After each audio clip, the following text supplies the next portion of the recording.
Hello बच्चों, मैं शिवशंकर और हम सोइल पढ़ रहे हैं आज। इसके मैं पहले 2 वीडियो बना चुका हूं। अगर आपने वीडियो नहीं देखे हो तो आप आई बटन को टैप करके वीडियो देख लीजिए। पहले हमने अभी तक जो पढ़ा था उसके अंदर हमने पढ़ा था सोइल के बारे में, क्या क्या होता है, उसकी लेयर फॉर्मेशन, ठीक है, और weathering, factory affecting soil formation और सोइल प्रोफाइल। तो ये सारी चीज़ें हमने पढ़ी थी। फिर उसके बाद दूसरे वीडियो में पढ़ा था कंपोजिशन ऑफ सोइल बनती कैसे कैसे है, उसकी टाइप्स पढ़े थे हमने, प्रॉपर्टी पढ़ी थी, वाटर एब्जॉर्प्शन कैपेसिटी पढ़ी थी, उसकी एक्टिविटी पढ़ी थी, फिर मॉइस्चर, फिर प्रीकोलेशन रेट ऑफ वाटर। तो ये सारी चीज़ें पढ़ी थी। आज जो हम पढ़ने वाले हैं वो है फर्टिलिटी ऑफ सोइल। तो सोइल फर्टिलिटी और सोइल इरोजन आज के जो टॉपिक है हमारे, वो ये 2 टॉपिक हैं, ठीक है। फर्टिलिटी में क्या होता है? फर्टिलिटी मतलब होता है हिंदी में उपजाऊ क्षमता, यानी किसकी उपजाऊ क्षमता? मिट्टी की उपजाऊ क्षमता।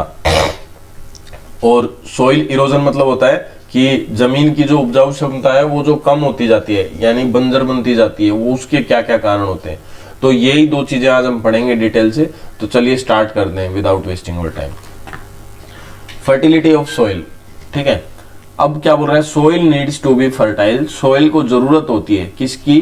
फर्टाइल की। फर्टाइल मतलब उपजाऊ की। In order to grow a healthy crop, किस लिए? अच्छी फसल पैदा करने के लिए। Fertility of a soil is the ability of a soil to provide required nutrients and water in the right amount needed for the growth of plants. अब ये क्या बोल रहा है भाई? फर्टिलिटी है ना जो मिट्टी की, फर्टिलिटी ऑफ सोइल, जमीन की जो फर्टिलिटी है वो एक योग्यता है। वो क्या है? एक एबिलिटी है। किस चीज की? ऑफ ए सोइल, एक मिट्टी की। टू प्रोवाइड रिक्वायर्ड मतलब जरूरत जो हो उतने ही न्यूट्रिएंट्स, उतना ही पानी और उतने ही अमाउंट में और चीजें, ठीक है, जो भी उसको जरूरत है वो दे सके। किसको? जो पेड़ उसके अंदर बोया है। यानी हम जब फसल बोते हैं खेत के अंदर तो फसल को सारी चीजें एक्यूरेट मतलब वे में मिलती रहे, जितनी चाहिए उतनी मतलब उसको मिलती रहे। जैसे हमें मान लो 2 रोटी की भूख है तो हमें 2 ही मिले, ना तो 1.5 मिले। 1.5 मिलेगी तो भूखे रह जाएंगे थोड़े से, और ज्यादा अगर 2 से ज्यादा खाएंगे, 2.5 खाएंगे तो हमारे को एसिडिटी या पेट खराब हो जाएगा। तो मतलब जितनी हो उतनी ही मिलनी चाहिए, जिससे हमारे को क्या होगा? प्रॉफिट होगा। इसी तरीके से फसल को होता है। अगर फसल को सारी चीजें राइट अमाउंट में मिले तो उसे प्रॉफिट होगा, नहीं तो उसको भी लॉस होगा। अब वो सारी चीजें हैं क्या, उनके बारे में एक बार डिटेल से पढ़ लेते हैं। The fertility of a soil is determined by various factor. इसमें काफी सारे फैक्टर होते हैं, सच एज जैसे पीएच, फिर aeration, water, moisture content and amount of nutrients. ये सारी चीजें होती हैं।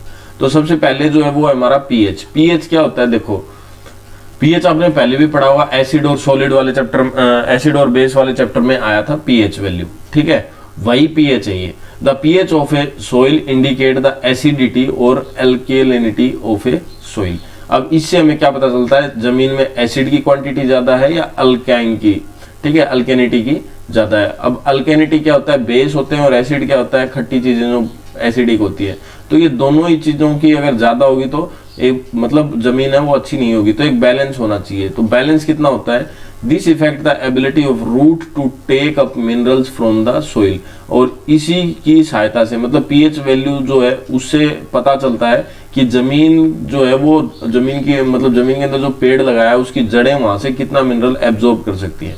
अब पीएच हायर देन 7, अगर 7 से ज्यादा हायर है, मेक द सोइल अल्केलाइन, तो वो सोइल को क्या बना देता है? अल्केलाइन बना देता है। वाइल जबकि पीएच लोअर देन 7, और अगर 7 से कम है तो वो एसिडिक बना देता है। None of which are favourable, दोनों में से कौन सी ही अच्छी नहीं है। Plant grow well in somewhat neutral soil, और प्लांट जो है वो अच्छे से कब पैदा होते हैं? जब पीएच वैल्यू 7 पे हो, मतलब ना 7 से ज्यादा और ना ही 7 से कम, बैलेंस हो। Acidic soil is treated with lime, और जो एसिडिक सोइल होती है वो क्या करती है? मतलब कैल्शियम कार्बोनेट, जैसे सफेद सफेद आपने देखा हुआ खेतों में जम जाता है, वो उस तरह से जमीन में हो जाएगा। वाइल जबकि alkaline soil is treated with पीट टू न्यूट्रलाइज द पीएच, और इसमें पीट हो जाएगा, मतलब न्यूट्रलाइज को ये भी इफेक्ट करेगा। तो कहने का मतलब है कि जैसे जो स्केल होता है पीएच स्केल, जिसमें 0 से लेकर और 14 तक वैल्यू होती है, कहाँ से लेकर? 0 से लेकर, उसके बीच में जो 7 होता है जमीन की उपजाऊ क्षमता के लिए वो सबसे बेस्ट होता है। समझ गए? अगर आपको पीएच स्केल याद नहीं है तो एसिड बेस वाला वीडियो आप देख लो, उसमें मैंने पीएच स्केल के बारे में अच्छे से बताया हुआ है। ठीक है, फिर है हमारा एरेशन। एरेशन में क्या है, soil aeration refer to the amount of air present in the soil. अब ये जो सोइल एरेशन होता है ये बताता है, ये रेफर करता है, क्या रेफर करता है कि हवा की मात्रा जो जमीन के अंदर है। देखो हम जमीन के अंदर भी हवा होती है, उसी की वजह से जमीन के अंदर के कीड़े जीते हैं, हमने पहले वाले वीडियो में बताया। नहीं तो अगर अंदर वाले कीड़ों को हवा ही नहीं मिलेगी तो कैसे जिएंगे। इसलिए जमीन के अंदर भी ह्यूमस और हवा दोनों चीजें होती हैं। Plants grow well in soil that are loosen soil help in improving the porosity of soil due to which roots are able to penetrate deeper. समझ गए। अब देखो जब जमीन अच्छे से क्या हो, लूज की हुई हो, देखो ये कर रहा है लूज, ये है ना मशीन कर रही है, ये क्या करती है जमीन को खोद खोद के उसको मतलब हल्की कर देती है, बिल्कुल फफोली कर देती है। आपने कभी खेत देखे हो, जैसे गांव के जो बच्चे उनने सभी ने देखे होंगे, तो शहर के बच्चे शायद नहीं देख पाए हो। तो कभी गांव में जाएं, कभी अपने किसी दोस्त के पास घूमने जाएं, तो वहां पे गांव में जा करके देखें कि जमीन को है ना पहले जोतने से पहले उसको रेडी किया जाता है। तो रेडी क्या करते हैं, उसको 2 बार 3 बार, पहले हल होते थे, अभी ट्रैक्टर के पीछे इंस्ट्रूमेंट आते हैं, वो जमीन को खोद करके बिल्कुल मुलायम बना देते हैं। तो 1 फुट तक जमीन, 1 से थोड़ी सी ज्यादा, कभी 1, इतनी जमीन को बिल्कुल ऐसी बना देते हैं सॉफ्ट। और फिर उससे क्या होता है, उससे फायदा क्या होता है, जो जड़ें होती हैं पेड़ की जो जड़ें होती हैं वो जड़ें ज्यादा डीपली जा सकती हैं, जिससे पेड़ को मजबूती मिलती है। ठीक है। Porosity of soil also effect the water absorption capacity of soil. और इसकी वजह से जमीन की जो वाटर की एब्जॉर्प्शन कैपेसिटी है वो भी अच्छी हो जाती है। देखो जब बिल्कुल फफोली हो जाएगी तो बीच में स्पेस रह जाएगा और पानी को अच्छे से वो पी लेगी जमीन। ठीक है। अब प्लगिंग क्या होता है, मतलब हल जोतना, mainly are with the help of tractor. अब आजकल तो ये ट्रैक्टर की सहायता से करने लगे। Is one method of loosening the soils and increasing its porosity.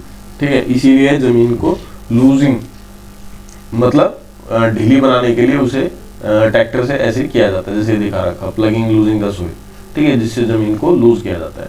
तो ये समझ गए कि लूज क्यों किया जाता है, एयरेशन के लिए और वाटर एब्जॉर्प्शन कैपेसिटी बढ़ाने के लिए। ठीक है। फिर हमारा मॉइस्चर कंटेंट में क्या आता है, plant absorb water from the soil for their use. अब देखो पेड़ों को भी क्या चाहिए, पानी चाहिए होता है। Therefore the moisture content of the soil should be just right to support water logging. और उसी की वजह से जमीन क्या करेगी भाई, जमीन की अगर पानी सोखने की क्षमता ज्यादा होगी तो पेड़ को भी अपनी क्वांटिटी का सारा पानी मिलता रहेगा। Preventing roots from being able to functioning properly, जिससे जो पेड़ है वो फंक्शन करेंगे अच्छे से। Irrigation it implies the artificial supply of water. अब जो हम पानी देते हैं ना खेती में, वो एक आर्टिफिशियल मेथड हो गया, नेचुरल नहीं है, मतलब हम ऊपर से अपनी मर्जी से दे रहे हैं।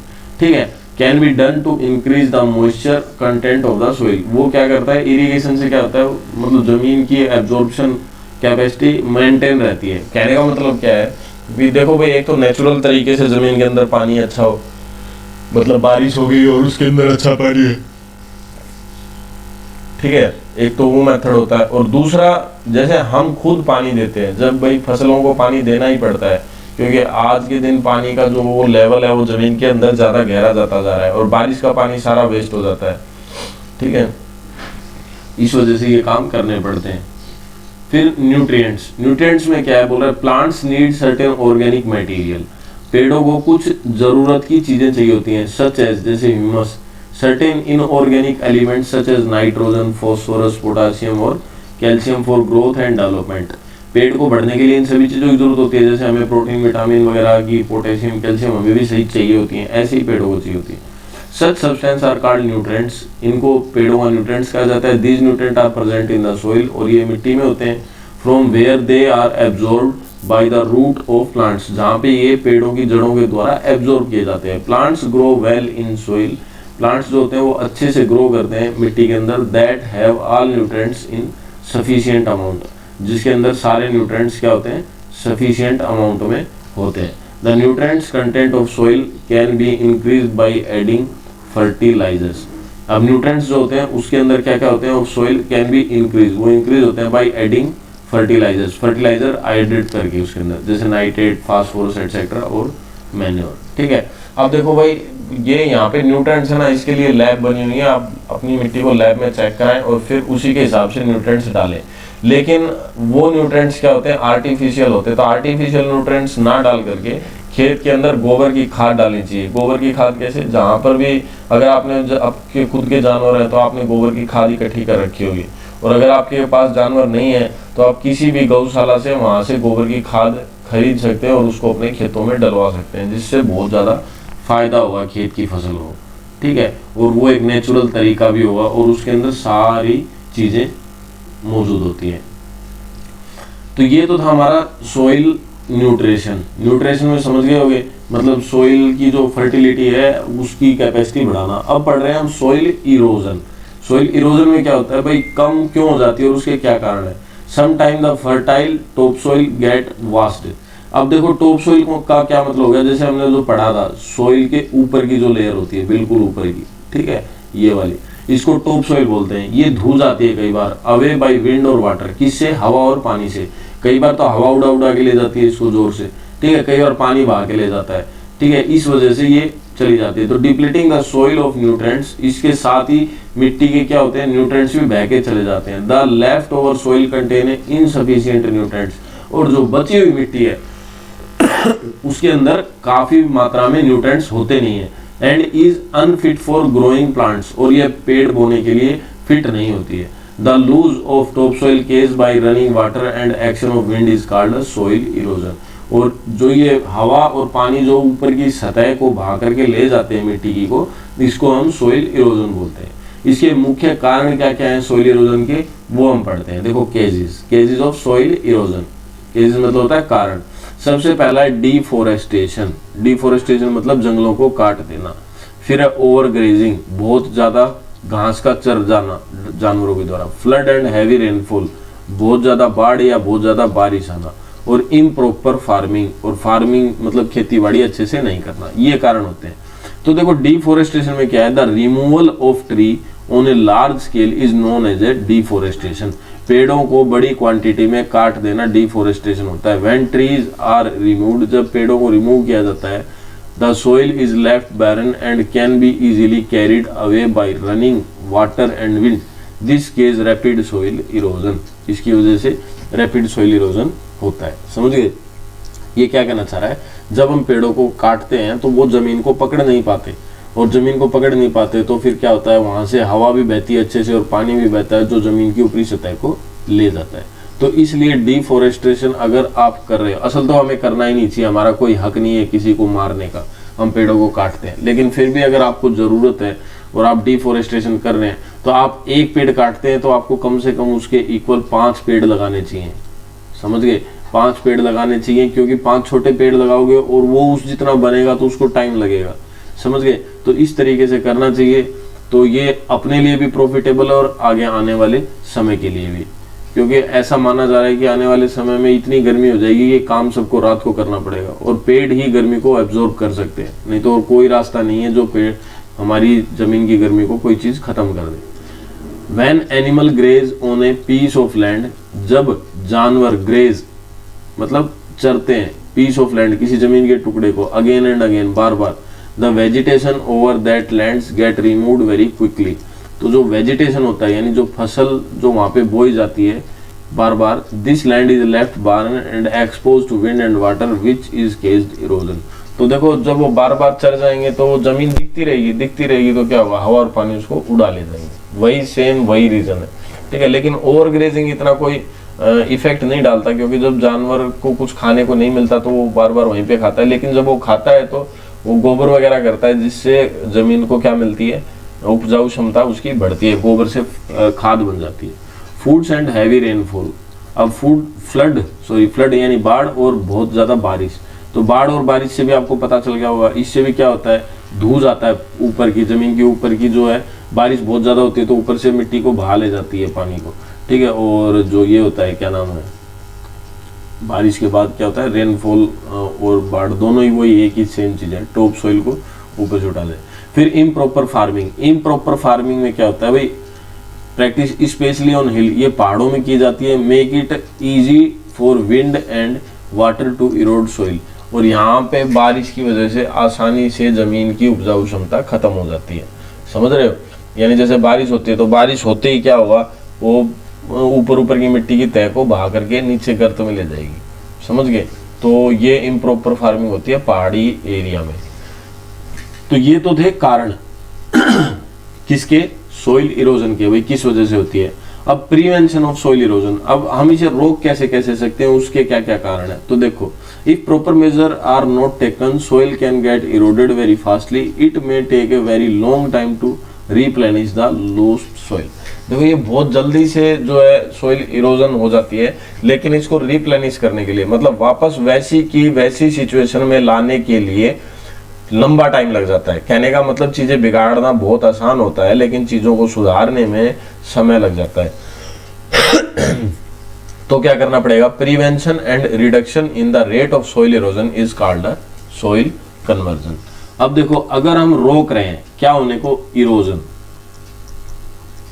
इरोजन को क्या कर रहे हैं? अगर हम रोक रहे हैं किसी भी तरीके से, ठीक है, रोक रहे हैं और फिर हम कोशिश कर रहे हैं कि वापस से जमीन उपजाऊ हो जाए, तो उसको बोलते हैं हम soil conversion.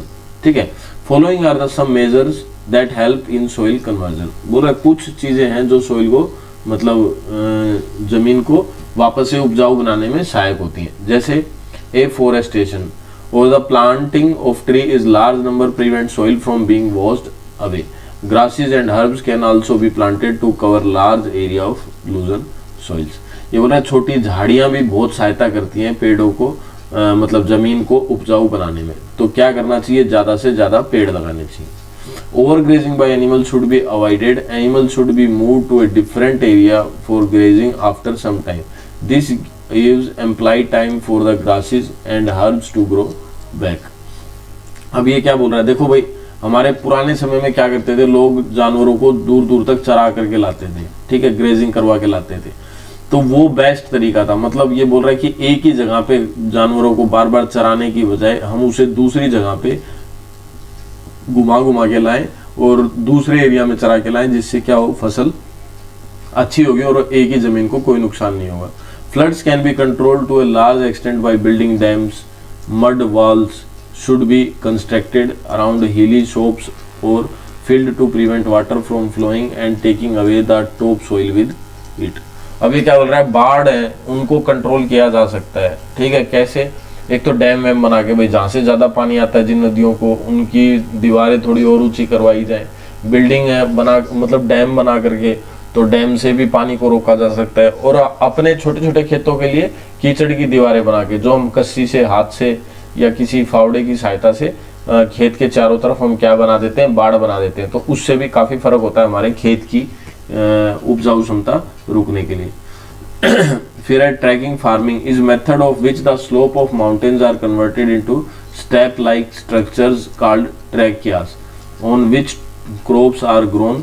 These reduce the speed with which water flow along the slope, thereby reducing soil erosion. अब देखो, आपने कई वीडियोस में देखा हुआ यूट्यूब पे, ऊपर से देखते हैं तो जब पहाड़ों पे भी फसलें लगा रखी होती हैं, उसमें होता क्या है, जैसे पहाड़ है वो बिल्कुल स्लोप में होता है, तो उसको काट काट के थोड़ा थोड़ा बीच बीच में एक जगह बना दी जाती है जिसमें फसलें उगाई जाती हैं, और मतलब वो लेयर्स बन जाती हैं, उन लेयरों में फसलें उगाई जाती है। तो उसकी वजह से वहाँ की जो है उपजाऊ क्षमता है वो मेंटेन रहती है। तो एक ये तरीका भी है, ठीक है।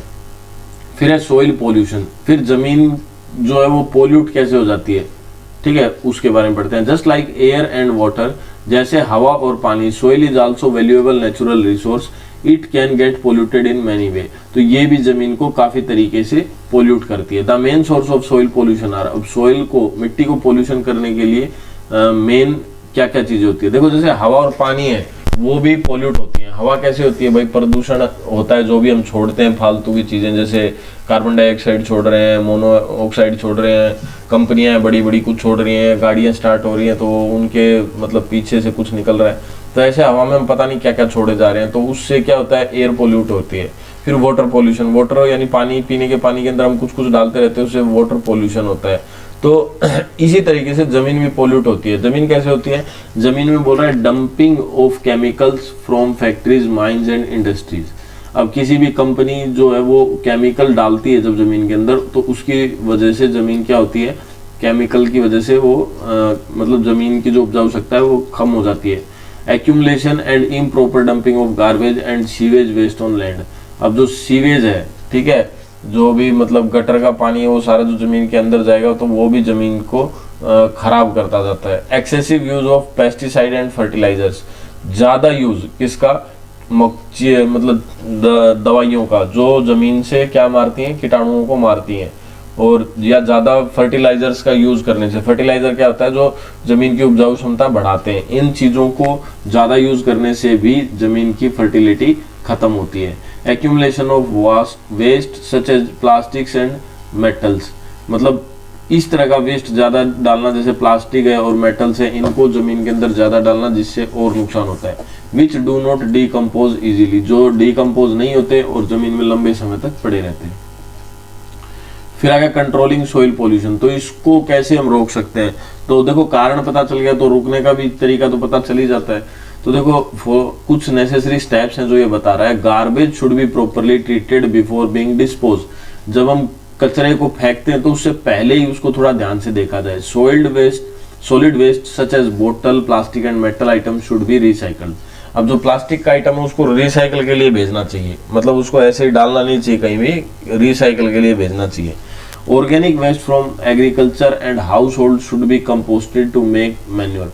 और जो ऑर्गेनिक वेस्ट है, जैसे देखो सब घरों में सब्जियां बनती हैं, सब घरों में सारी चीजें बनती हैं, तो उसमें से जो वेस्ट निकलता है खाने पीने का, उसकी खाद बनाई जाए या उस सभी को इकट्ठा करके क्या किया जाए, कंपोस्ट के लिए भेजा जाए, मतलब उसकी खाद बना के और फिर उसको यूज किया जाए।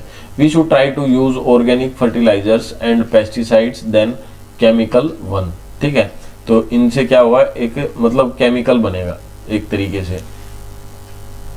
मतलब ये क्या कह रहा है, जो हम दवाइयां यूज करते हैं बाजार से खरीदिए, जैसे पेस्टिसाइड्स और फर्टिलाइजर्स, ये केमिकल होते हैं जो जमीन को नुकसान डालते हैं। तो हमें ऑर्गेनिक खेती करनी चाहिए। ऑर्गेनिक मतलब देसी खाद बनानी चाहिए बिना किसी केमिकल के। ठीक है, जैसे केचुए की खाद हो गई, और भी काफी तरह की खादें बनती हैं देसी तरीके से, तो उन खादों का यूज करना चाहिए जिससे हमारी जमीन को मतलब केमिकल मुक्त किया जा सके और उसमें उसके आगे की उपजाऊ क्षमता भी अच्छी बनती जाए। Chemical waste from mines and factories should compulsory be treated to make it harmless.